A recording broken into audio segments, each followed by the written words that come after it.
My name is Malisa, 27, and I never thought coming home early would change my life forever. After 3 exhausting days at a medical workshop in Chicago, all I wanted was the comfort of my own bed. Instead, I found dozens of cars lining my street and a house full of strangers. Well, not strangers exactly, but 99 relatives I barely knew.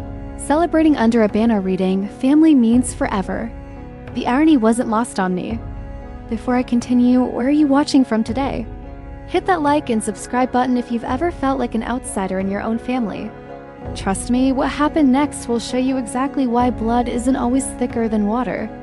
Let me rewind a bit so you understand why finding my house full of relatives felt like a punch to the gut. I've dedicated the past 7 years to medical research, specifically working on targeted cancer treatments that could revolutionize how we approach aggressive lymphomas. My team at Boston Medical Research Institute has been pushing boundaries, and this workshop in Chicago represented a major milestone. I was presenting our preliminary findings to some of the top oncologists in the country. My family never understood my passion. Why waste time on all that schooling when you could start a real career? My mother, Diana, would say, somehow considering medical research less valid than my brother Kevin's job selling insurance. Don't get me wrong, all careers have value, but the dismissal of my dreams started long before college.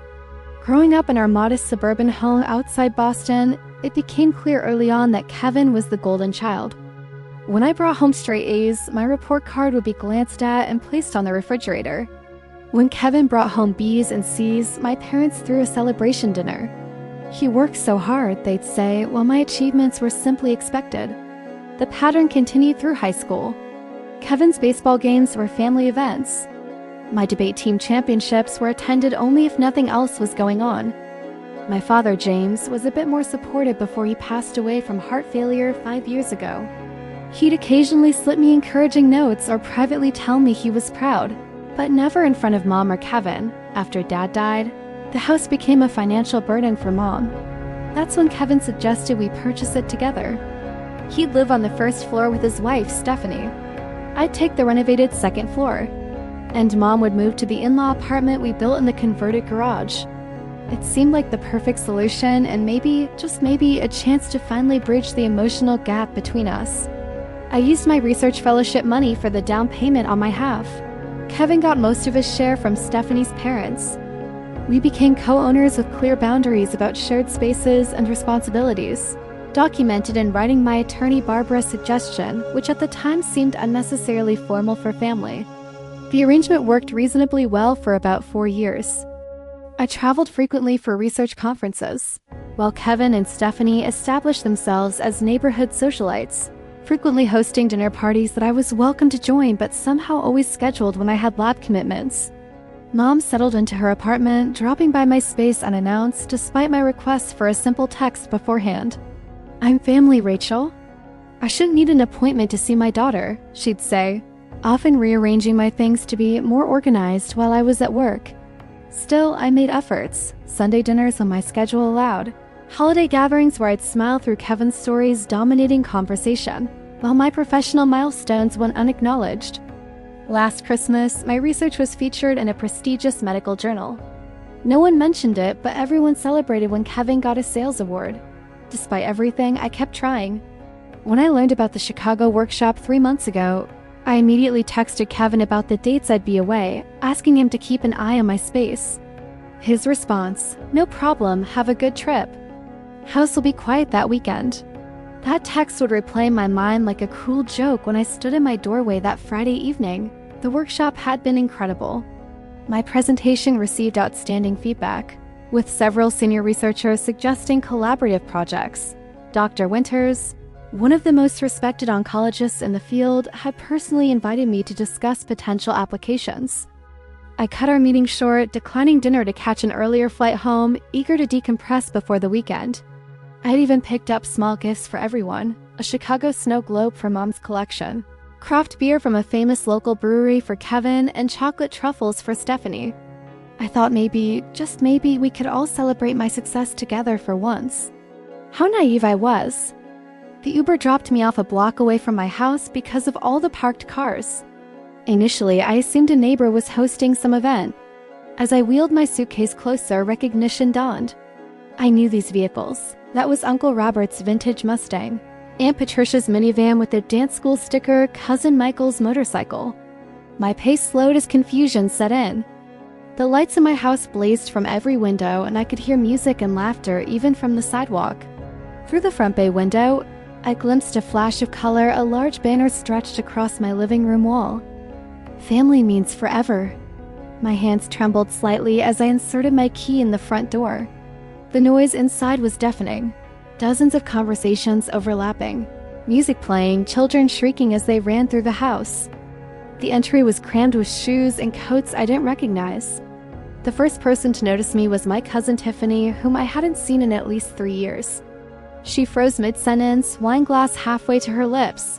"Rachel, oh my God, you're here!" she exclaimed, drawing attention from those nearby. Like a wave, awareness of my presence spread through the rooms, conversations faltering as heads turned my way. I stood rooted in place, suitcase still in hand, as I surveyed the scene.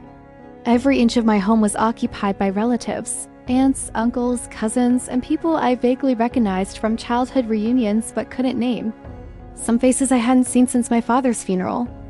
My mother's cousin, Janet, was serving food from my kitchen. Children I never met were playing video games on my television. Someone had moved my research books from the coffee table to make room for photo albums and snack trays.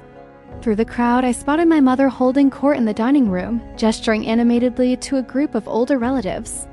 Her laugh cut off abruptly when our eyes met across the room.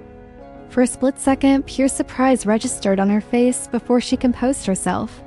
Kevin emerged from the kitchen carrying a tray of drinks. When he saw me, he nearly dropped it.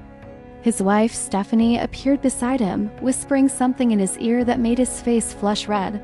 The house had been transformed. Family photos covered the walls, curiously most featuring Kevin, my parents, or extended family groupings where I was absent. A slideshow played on someone's laptop, displaying vacation images I'd never seen before. A Carter family tree poster had been meticulously created and mounted on foam board, with certain branches highlighted in gold. "Rachel," my mother finally approached, arms outstretched for a hug that felt mechanical. "What are you doing home today?" "We thought you were coming back tomorrow." I felt dozens of eyes on us as I responded, my voice steady despite the earthquake happening inside me. The workshop ended early. I caught an earlier flight. Kevin appeared at Mom's side, his smile not reaching his eyes. "Great to see you, sis." "Surprise, we decided to have a little family gathering." "A little gathering?" I gestured at the crowd filling every room of our house. "There must be 100 people here." 99, actually, Stephanie chimed in with a proud smile. "We've been planning the Carter-Wilson family reunion for months. Everyone's here. Even Great Aunt Edith came from Florida." The word months echoed in my head. Months of planning, yet somehow no one thought to mention it to me. An elderly woman I recognized as my father's aunt approached, squinting at me. "Is this James's girl?" "My goodness, I hardly recognized you. Last time I saw you, you were in high school." "Hello, Aunt Edith," I managed. "It's been a long time." "Your brother has been such a wonderful host," she continued, giving us the grand tour of the house, showing us all the improvements you've made since your father passed. "He said you're rarely home because of work." I felt a muscle twitch in my jaw. "Is that so?" As I moved through the crowd, more revelations emerged. Cousin Ryan mentioned booking his flight 6 months ago. Uncle Paul thanked me for letting everyone use my space, something I had never agreed to. Aunt Carol commented on how she'd enjoyed staying in my lovely bedroom the past 3 days. My bedroom. Someone had been sleeping in my bed. I excused myself and climbed the stairs to my second-floor apartment, finding the door unlocked. Inside, my private space had been completely invaded. Air mattresses covered my office floor. Suitcases were stacked in corners. My bed was rumpled with unfamiliar sheets. Personal items had been moved or tucked away. Someone had taped children's artwork over my framed research certificates. I stood in the center of my violated space, breathing deeply to maintain composure. Through the floor, I could hear the party continuing below, the celebration I hadn't been invited to in my own home. My phone chimed with a text from Madison. "How was the flight? Did you make it home okay?" I stared at her message, my closest friend completely unaware of the surreal scenario unfolding around me. Before I could respond, Kevin appeared in my doorway. "Hey," he said softly, closing the door behind him. Can we talk? The conversation that followed would change everything. Kevin's discomfort was palpable as he shifted his weight from one foot to another in my bedroom doorway. I sat on the edge of my bed that smelled of unfamiliar perfume and waited. Look, Rachel, I can explain, he started, running a hand through his hair. This reunion has been in the works for a while, and we thought I interrupted. Who exactly is we? Mom, Stephanie, and me, he admitted, and some of the aunts helped coordinate. I remained silent, forcing him to fill the uncomfortable void. It started small, just talking about getting the local family together. Then Aunt Patricia suggested inviting the Florida relatives, and it snowballed from there. His explanation came out rehearsed, as if he'd been preparing it. We figured with your workshop in Chicago, the timing worked out perfectly. Perfectly for what, Kevin? For using my home without my knowledge? For moving my belongings? For letting strangers sleep in my bed? They're not strangers, they're family, he corrected, his tone taking on that familiar condescending edge. And it's not just your home. It's our home. I co-own this place too, remember? My apartment is my private space, I countered. We agreed on that when we bought the house. The door opened and my mother entered without knocking, Stephanie hovering behind her. What's going on up here? Mom asked, though her defensive posture suggested she already knew. We have guests downstairs wondering where their host went. I was just asking Kevin why no one thought to inform me about this reunion happening in my home, I said evenly. Mom waved her hand dismissively. It was a last-minute decision. We knew you were busy with your work thing. Last minute? I raised an eyebrow. People booked flights 6 months ago. Cousin Ryan told me he's been looking forward to this since Christmas. A flash of irritation crossed my mother's face. Well, we didn't want to bother you with the details. You're always so wrapped up in your research. Besides, we thought you were coming home tomorrow. Because Kevin told me to book my return flight for Saturday, I said, turning to my brother. You specifically said nothing was happening at the house this weekend. Kevin had the decency to look uncomfortable. I might have gotten the dates mixed up. For an event you've been planning for months, I challenged. Stephanie stepped forward, arms crossed. We didn't think you'd want to participate anyway. You always work through family gatherings, typing away on your laptop or taking calls. So rather than invite me and let me decide, you deliberately scheduled it when I'd be away and lied about the dates? The pieces were falling into place now. Were you hoping I wouldn't find out at all? Of course not, Kevin said quickly. We were going to clean everything up before you got back, including the people sleeping in my bedroom, the strangers using my bathroom going through my things. They're elderly relatives who can't handle stairs, Mom interjected. We had to put them somewhere comfortable. I stood up, needing to create physical distance. Why wasn't I told about any of this? An email, a text, anything? The three of them exchanged glances that confirmed what I already suspected. My exclusion had been deliberate. You're taking this too personally, Mom finally said. It's not like you participate in family events anyway. You're always working and you've never seemed interested in the extended family. When was the last time you called Aunt Carol or visited Cousin Jennifer's new baby? Kevin added. The hypocrisy was staggering. Maybe because I've never been included in family communication. I didn't even know Jennifer was pregnant. A knock at the door interrupted us. Cousin Matthew poked his head in. Sorry to interrupt, but people are asking about dinner timing. We'll be right down, Stephanie responded with a bright smile that vanished the moment he closed the door. I moved to my dresser, finding drawers partially open, contents rearranged. Who's been going through my things? No one's going through anything, Mom said defensively. We just needed to make space. Your things are fine. As if on cue, a crash sounded from my bathroom, followed by a child's oops. I rushed in to find a young boy I'd never met standing amid shattered glass, my grandmother's antique perfume bottles that had been on my shelves. I was just looking, the boy said, wide-eyed. I turned back to Kevin, Mom, and Stephanie. This is unacceptable. It's just stuff, Rachel, Mom sighed. Family's what matters. I laughed, though there was no humor in it. Family? Is that what this is? I walked to my closet, finding it partially filled with strangers' luggage. Behind me, Kevin cleared his throat. While we're talking, Stephanie and I were thinking, since you're hardly ever here anyway, maybe you consider selling your half of the house to us. We could use the extra space now that we're thinking about starting a family. And there it was, the real agenda surfacing at last. Before I could respond, Stephanie's mother appeared in the doorway. "Diana, we need your help settling a debate about James's mother's maiden name for the family tree." "I'm coming," my mother turned to me with a warning look. "We should get back to our guests. We can discuss this later. Try not to make a scene, Rachel. This reunion is important to everyone."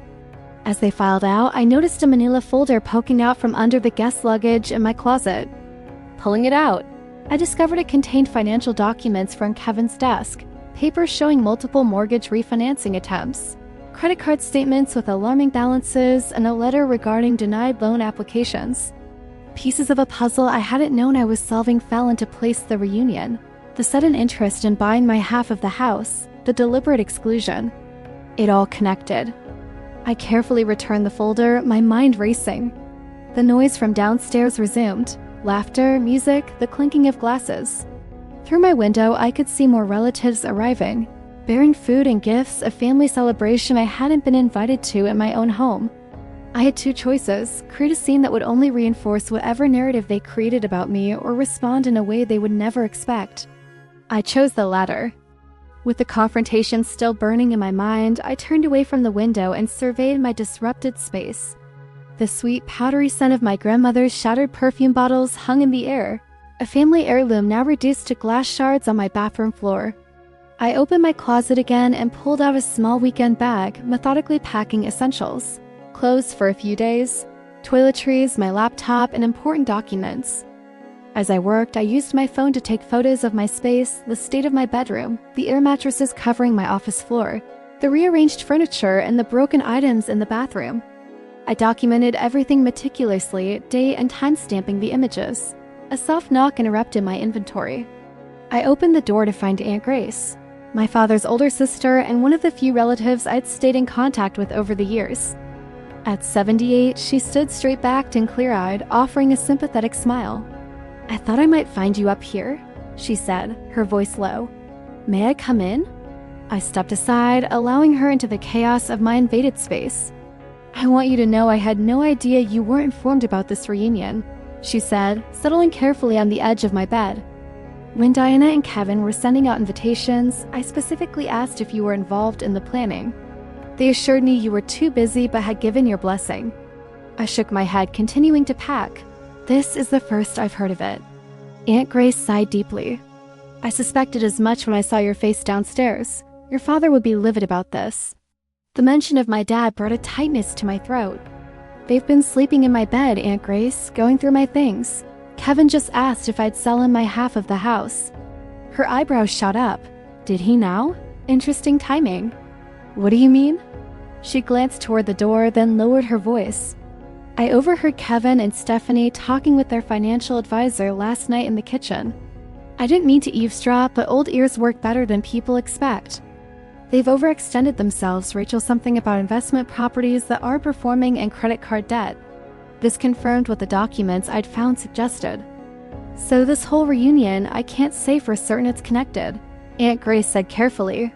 "But it does seem convenient that they're suddenly hosting a massive family event, positioning themselves as the generous hosts and caretakers of the Carter legacy, right before asking you to give up your claim to the property." I zipped my bag closed, a plan crystallizing in my mind. I need to step away and think clearly. "Would you do me a favor and not mention to anyone that I've packed a bag?"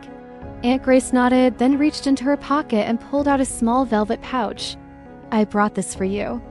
It was meant to be a surprise during the family gift exchange tomorrow, but I think you should have it now." Inside was a delicate gold locket. When I opened it, I found a tiny photograph of my father and me at my medical school graduation, his face beaming with pride. "He mailed me this photo the day after your graduation," Aunt Grace explained. "Said it was the proudest day of his life watching you accept your diploma. He knew you'd go on to do important things." Tears threatened, but I blinked them back. "Thank you." As Aunt Grace stood to leave, she paused. "Whatever you decide to do, remember that your father saw your worth, even when others in this family failed to. Don't let them diminish that." After she left, I finished my preparations and practiced calm. I could hear the party escalating downstairs. Someone had started karaoke in the living room. Through my window, I watched as more relatives arrived, bearing casserole dishes and overnight bags. I sent a text to Madison. Family emergency. Meet a friend tonight, can I call you? Her response was immediate. Of course, what's happening? Rather than explain via text, I took a final look around my space, then shouldered my bag and made my way downstairs, navigating through clusters of relatives. Most were too engaged in conversations to notice me, though a few nodded or waved vaguely in my direction. In the kitchen, I found Kevin's wife, Stephanie, directing a team of aunts in dinner preparation, using my specialty cookware I'd specifically asked no one to touch. "Rachel, there you are," she said with manufactured brightness. "We're just getting dinner organized. Would you mind grabbing more folding chairs from the basement?"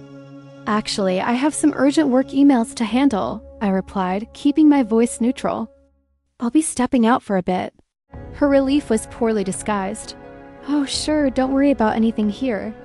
We've got it all under control."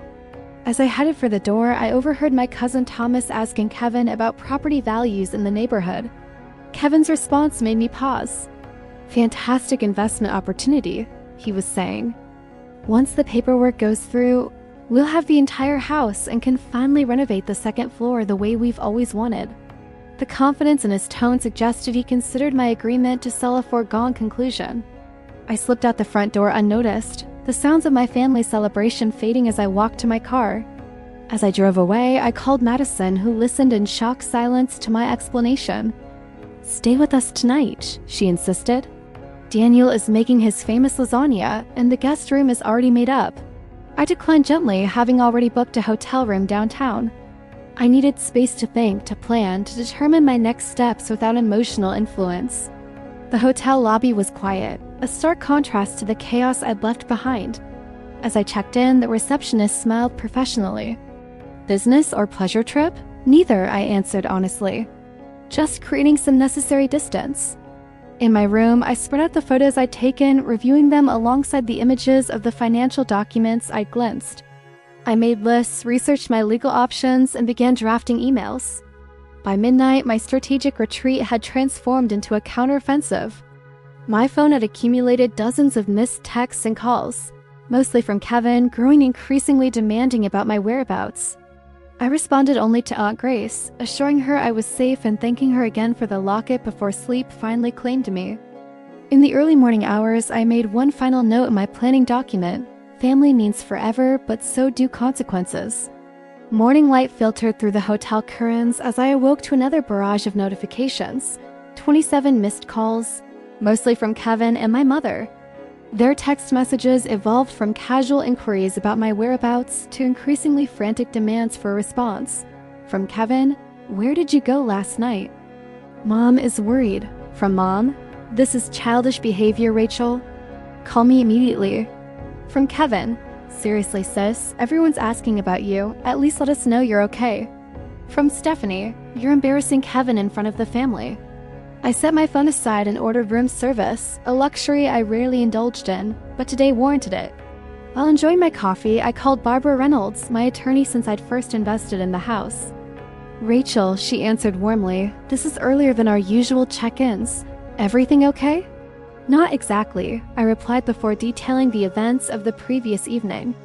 Barbara listened without interruption, occasionally asking for clarification on specific details. "So, to summarize," she said when I finished, "your co-owner and family members organized a major event in your shared property without your knowledge, allowed strangers access to your private living quarters, damaged your personal property, and then suggested you sell your interest in the house, all while you have documentation of financial distress that may be motivating their actions." "That's the situation," I confirmed. "Can you come to my office at 11? Bring the photos you took and any documentation of the original co-ownership agreement. We should discuss your options." I arrived at Barbara's downtown office precisely at 11, armed with my laptop and files. Her assistant showed me directly to the conference room where Barbara awaited with a property law specialist she'd invited to join us. For the next 2 hours, we reviewed my options. The co-ownership agreement Kevin and I had signed contained specific clauses about respecting private spaces and requiring mutual consent for events involving more than 20 guests, provisions Barbara had insisted on that now seemed prescient. "You have several paths forward," Barbara explained. We could file for a partition by sale, forcing liquidation of the property and division of proceeds. Alternatively, we could demand a payout at current market value, plus damages for the invasion of privacy and property destruction. What about my mother's living situation? I asked. She's in the in-law apartment. Your agreement specifies her right to occupy that space is contingent on both owners' consent, the property specialist noted. If you sell your interest or force a partition, that arrangement would need to be renegotiated with the new owner or owners. By early afternoon, we had formulated a plan. Rather than acting from emotion, we would proceed methodically and legally. I would return to the house after the reunion ended, document any damages with a professional assessment, and then present Kevin with formal options for resolving our co-ownership in light of the trust violations. The important thing, Barbara emphasized, is to communicate only in writing from this point forward. No verbal agreements, no emotional confrontations that can be misrepresented later. After leaving Barbara's office, I drove to my bank and accessed my safe deposit box, securing important documents and irreplaceable items like my grandmother's jewelry. Next, I met with my financial advisor to ensure my investments and accounts were properly protected and separated from any shared assets with Kevin. When I finally returned to the house late Sunday evening, the cars were gone and an eerie quiet had replaced the previous day's chaos. The front door lock had a sticky residue, suggesting someone had taped over it to allow easy access for guests, another security violation that made me clench my jaw. Inside, the evidence of the massive gathering remained. Furniture out of place, stains on carpets, empty bottles, and forgotten personal items scattered throughout common areas. I walked through methodically, documenting everything with my phone camera and taking detailed notes. Upstairs in my private apartment, the invasion was even more apparent. My bedroom had been used by at least 2 different groups, judging by the various personal items left behind. My office had served as a children's playroom with crayon marks on my desk and sticky fingerprints on my bookshelf. In the bathroom, attempts had been made to clean up the broken perfume bottles, but glass fragments still glittered between floor tiles. As I surveyed the damage, my phone pinged with an email notification that made my heart skip. Dr. Winters from the Chicago workshop had forwarded an opportunity for a prestigious research position in Switzerland. 3-year appointment with the International Medical Research Consortium to continue my work on targeted cancer treatments. Based on your impressive presentation in Chicago, he wrote, I've recommended you as our top candidate. They're eager to speak with you this week if you're interested. The timing couldn't have been more perfect or more challenging. As I contemplated this potential career leap, I heard the front door open downstairs. Rachel, Kevin's voice called out. Your car's here. Where have you been? Instead of answering, I sent him a text. I'm documenting the damage to my space. Please respect my privacy. I'll communicate with you in writing about next steps. I could hear him stomp up the stairs, but my bedroom door remained firmly locked. His knock came a moment later. This is ridiculous, he said through the door. You can't just disappear during a family reunion and then lock yourself away. People were worried. I didn't respond, continuing my inventory instead. After several minutes of intermittent knocking and pleas, he gave up and returned downstairs. Soon after, I received texts from my mother, saying I was breaking her heart with my childish behavior and ruining what had been a beautiful family gathering. I forwarded these messages to Barbara, then called a locksmith to change the locks on my apartment door and install a security system that would alert me to any entry. The locksmith arrived within the hour, and by evening my space was secure. That night, I scheduled a video interview with the Swiss research team, reached out to several cleaning services for quotes on professional remediation of my space, and composed a detailed email to Kevin outlining the documented violations of our co-ownership agreement. The final piece of my calculated response was perhaps the most satisfying. I sent a professional, courteous email to each extended family member who had attended the reunion. In it, I expressed regret that I hadn't been informed of the gathering in advance, but hoped they'd enjoyed their stay.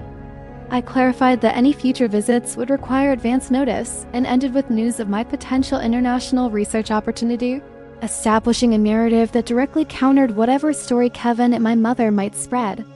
By morning, I had received several apologetic responses from relatives, who claimed they had no idea I hadn't been involved in planning the reunion.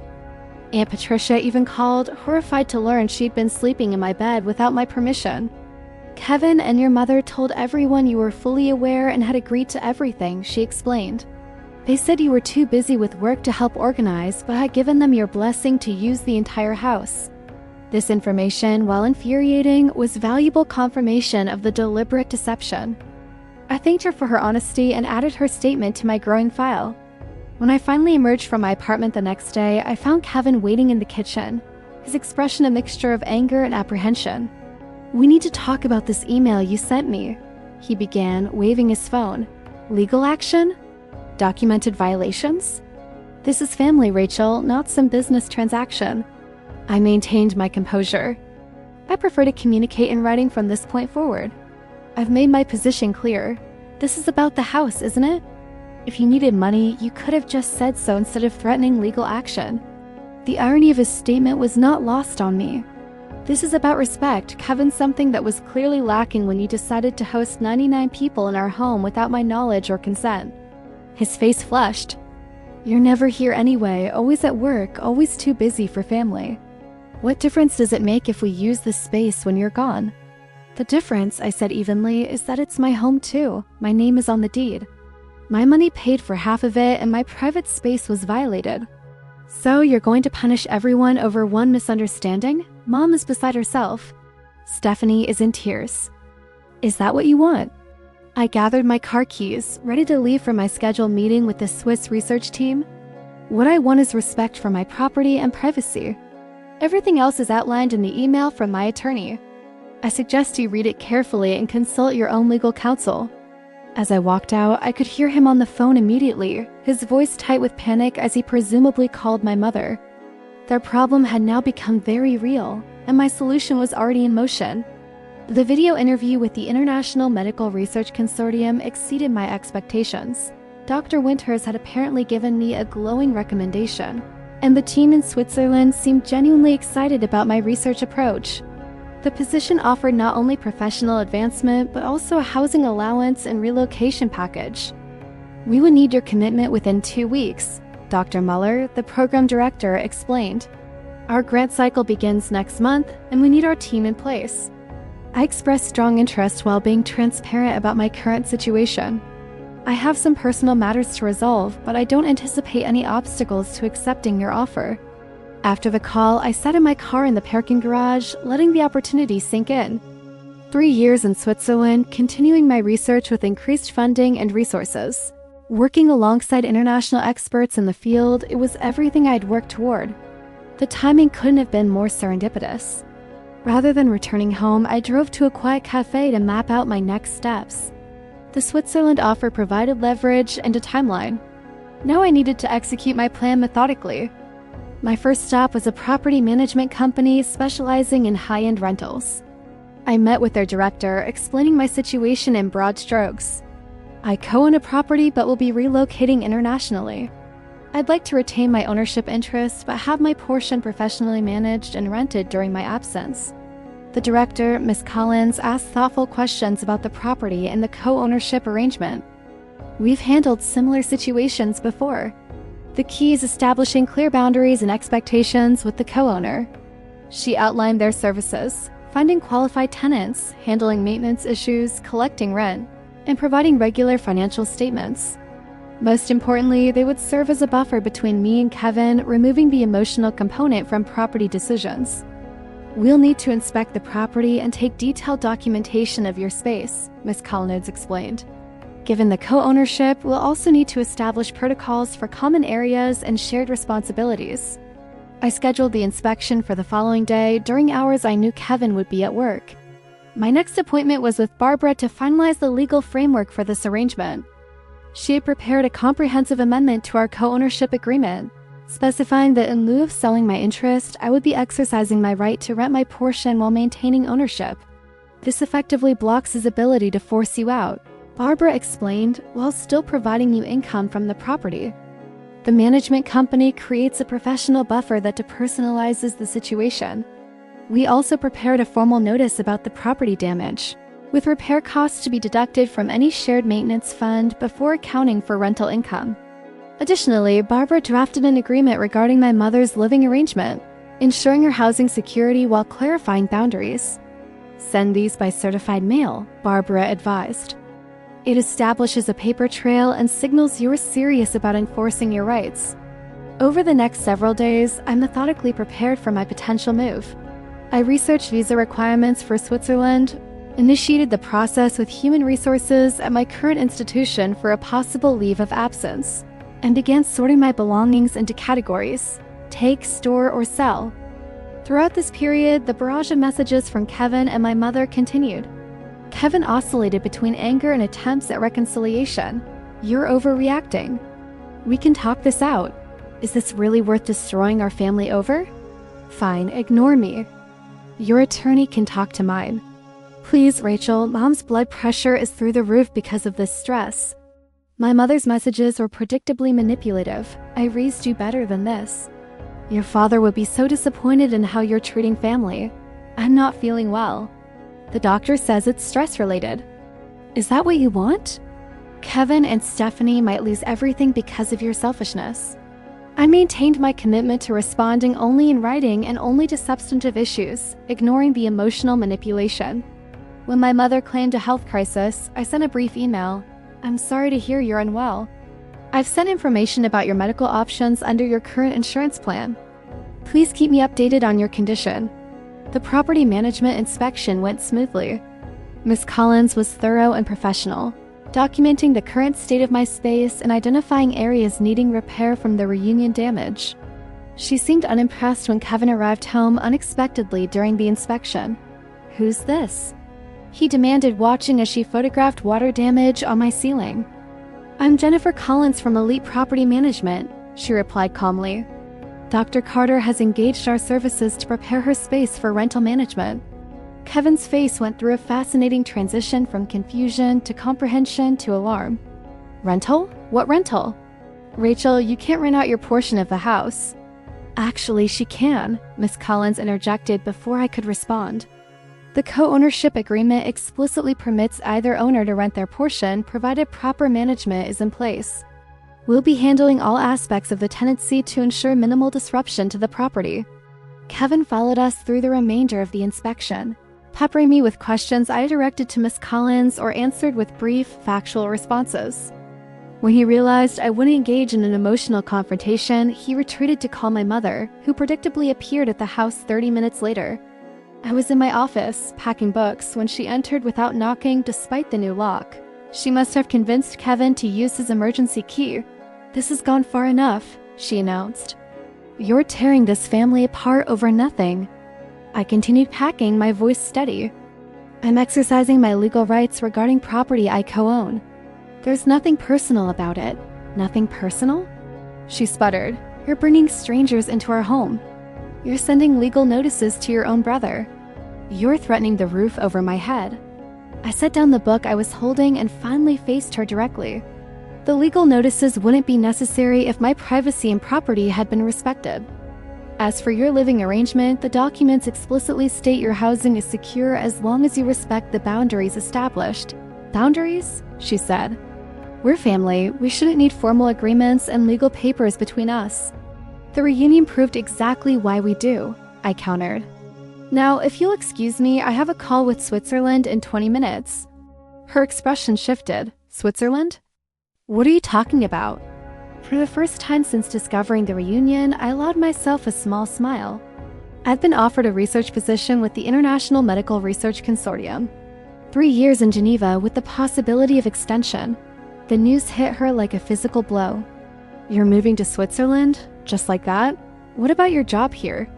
What about this house? What about your family? My current institution is supportive of the opportunity. The house will be managed professionally in my absence. And family, I paused, choosing my words carefully. Family will always be family, but sometimes distance provides necessary perspective. She left in tears, and I felt a momentary twinge of guilt that dissolved when I received a text from Kevin an hour later. You've made Mom sick with worry. Hope you're satisfied with yourself. The certified letters were delivered the following day. By evening, I had received a terse email from an attorney representing Kevin, requesting a meeting to discuss alternatives to the proposed arrangement progress. The Swiss position was formally offered 3 days later. I requested a week to finalize my decision, which was graciously granted. During that week, I met with Kevin and his attorney in Barbara's office-neutral territory where emotions could be contained by professional decorum. Kevin's attorney proposed that Kevin purchase my interest in the house at 15% below market value, citing the inconvenience of the rental arrangement and potential property devaluation. Barbara countered with our proposal: either Kevin purchase my share at full market value plus damages, or accept the management company arrangement with clear terms regarding tenant selection and common area usage. After 2 hours of negotiation, we reached an impasse. Kevin's financial situation, as I had suspected, couldn't support purchasing my share at fair market value. The management company arrangement remained his only viable option, though he clearly despised it. "You're really going to do this?" he asked as we prepared to leave. "Move to Switzerland and rent your rooms to strangers just to prove a point?" "This isn't about proving a point," I replied. "It's about pursuing my career while protecting my investment." The reunion simply clarified that I need legal protections in place to do both. That evening, I formally accepted the position in Switzerland and initiated the visa process. As I packed my apartment over the following days, the missed calls and messages continued to accumulate. I responded only to practical matters, maintaining the emotional distance that now felt necessary for my well-being. Aunt Grace visited the day before my departure, bringing a small going-away gift, a travel journal with a handwritten note inside. "Your father always said you would see the world. Make him proud. Will you stay in touch?" she asked as we shared tea in my nearly empty apartment. "Of course," I promised. "You're welcome to visit me in Switzerland anytime." "I might take you up on that," she smiled. "I've always wanted to see the Alps." As she was leaving, she paused. "Your mother and Kevin will come around eventually. Sometimes people need to experience the consequences of their actions before they can acknowledge them." I nodded, hoping she was right, but no longer basing my decisions on that possibility. The night before my flight, I stayed with Madison and her husband. My apartment had already been turned over to the management company. My phone showed 47 missed calls by then, mostly from Kevin and my mother, but also from various relatives who had attended the reunion and were now caught in the family drama. Madison raised her glass in a toast to new beginnings in Switzerland and to recognizing when bridges aren't worth rebuilding. Her husband added, to defining family on your own terms. I clinked my glass against theirs, feeling a curious mixture of sadness and liberation. Later that night, I received a final text from Kevin. "This isn't over. When you come to your senses and come home, things will be different." I didn't respond, but saved the message as a reminder of why I needed to leave and why my power move was not just about asserting control, but about reclaiming my sense of self-worth. 2 weeks after settling into my apartment in Geneva, my phone displayed an almost comical notification: 105 missed calls. Scrolling through the log revealed a pattern. Kevin's number appeared most frequently, followed by my mother's with occasional attempts from other relatives. The voicemails progressed from irritated to desperate to furious. The final one, left at 3:47 a.m. Boston time, featured Kevin literally screaming, "Rachel, the property manager is showing your rooms to potential tenants today. They're saying I have no right to refuse entry. This is my house too. Call me back immediately or I swear I'll..." The message cut off there, the system having reached its time limit. I saved it alongside the others as documentation, then forwarded it to Barbara with a brief note. FYI, continuing communication despite requests to stop. Please advise. Her response came an hour later. Standard emotional escalation. The management company is aware and proceeding professionally. Focus on your research. We'll handle things here. And focus I did. The International Medical Research Consortium facility was everything I had hoped for. Cutting-edge laboratories, brilliant colleagues from around the world, and resources that made my previous work environment seem primitive by comparison. Dr. Muller had assembled a team specializing in various aspects of targeted cancer treatment, with my research forming a key component of their integrated approach. My days quickly filled with meaningful work, and my evenings were spent exploring Geneva or connecting with new colleagues. After years of fighting for recognition and respect in my own home, the immediate professional acceptance was almost disorienting. Your approach to receptor modification is fascinating, commented Dr. Imani, a biochemist from Kenya, during our first team meeting. I've been following your publications since your second paper in the Journal of Experimental Oncology. The Chicago presentation barely scratched the surface, added Dr. Chen, our team's imaging specialist. I'd love to hear more about your methodology when you have time. This was what I had always wanted, peers who valued my work, who saw me as a contributor rather than an inconvenience. The irony that I had to travel 3,700 miles to find it wasn't lost on me. Meanwhile, the situation back in Boston continued to evolve. Barbara sent weekly updates. Week 1. Property management has secured a suitable tenant, a visiting professor from UCLA with excellent references. 1-year lease signed. Kevin attempted to block entry but retreated when legal consequences were explained. Week 2. First month's rent deposited in your account minus management fees and repair costs. Your mother has sent a formal complaint about strangers using the shared laundry facilities. Management company has established a schedule. Week 3. Kevin has engaged a new attorney seeking to invalidate the management agreement. Their case has no merit, but prepare for continued legal maneuvering. Through it all, the messages from family continued, though their tone gradually shifted. Kevin's rage gave way to occasional attempts at guilt. The tenant they found is weird, keeps odd hours. Mom is uncomfortable in her own home. Dad would have never let this family fall apart like this. At least tell me how long you're planning to punish us. My mother's approach was more varied, cycling through anger, martyrdom, and occasional glimpses of reflection. I've never been so humiliated in my life. Everyone is asking where you've gone. My doctor has put me on anxiety medication because of this situation. I don't understand why you couldn't talk to us instead of running away. Maybe we should have told you about the reunion. That last message, the first acknowledgement of wrongdoing, however tentative, came 6 weeks after my departure. I broke my silence to respond with a simple, yes, you should have. It opened a door to a different kind of communication, not warm or immediately reconciliatory, but at least rooted in reality rather than manipulation. We didn't think you care, she wrote back. You've always kept yourself separate from family gatherings. I was never invited to most of them, I replied, and my home was used without my consent. It's Kevin's home too. My private apartment isn't. We had an agreement. Several days passed before her next message. I'm trying to understand your perspective. It wasn't an apology, but it was something a small crack in the wall of denial that had characterized our relationship for years. As my work in Switzerland progressed, I developed new friendships that felt more authentic than most of my family relationships ever had. My research team celebrated successes together, supported each other through setbacks, and genuinely appreciated each other's contributions. We shared meals, explored the city, and gradually formed connections that had nothing to do with obligation or shared DNA. Medicine visited during my 3rd month, marveling at my transformation.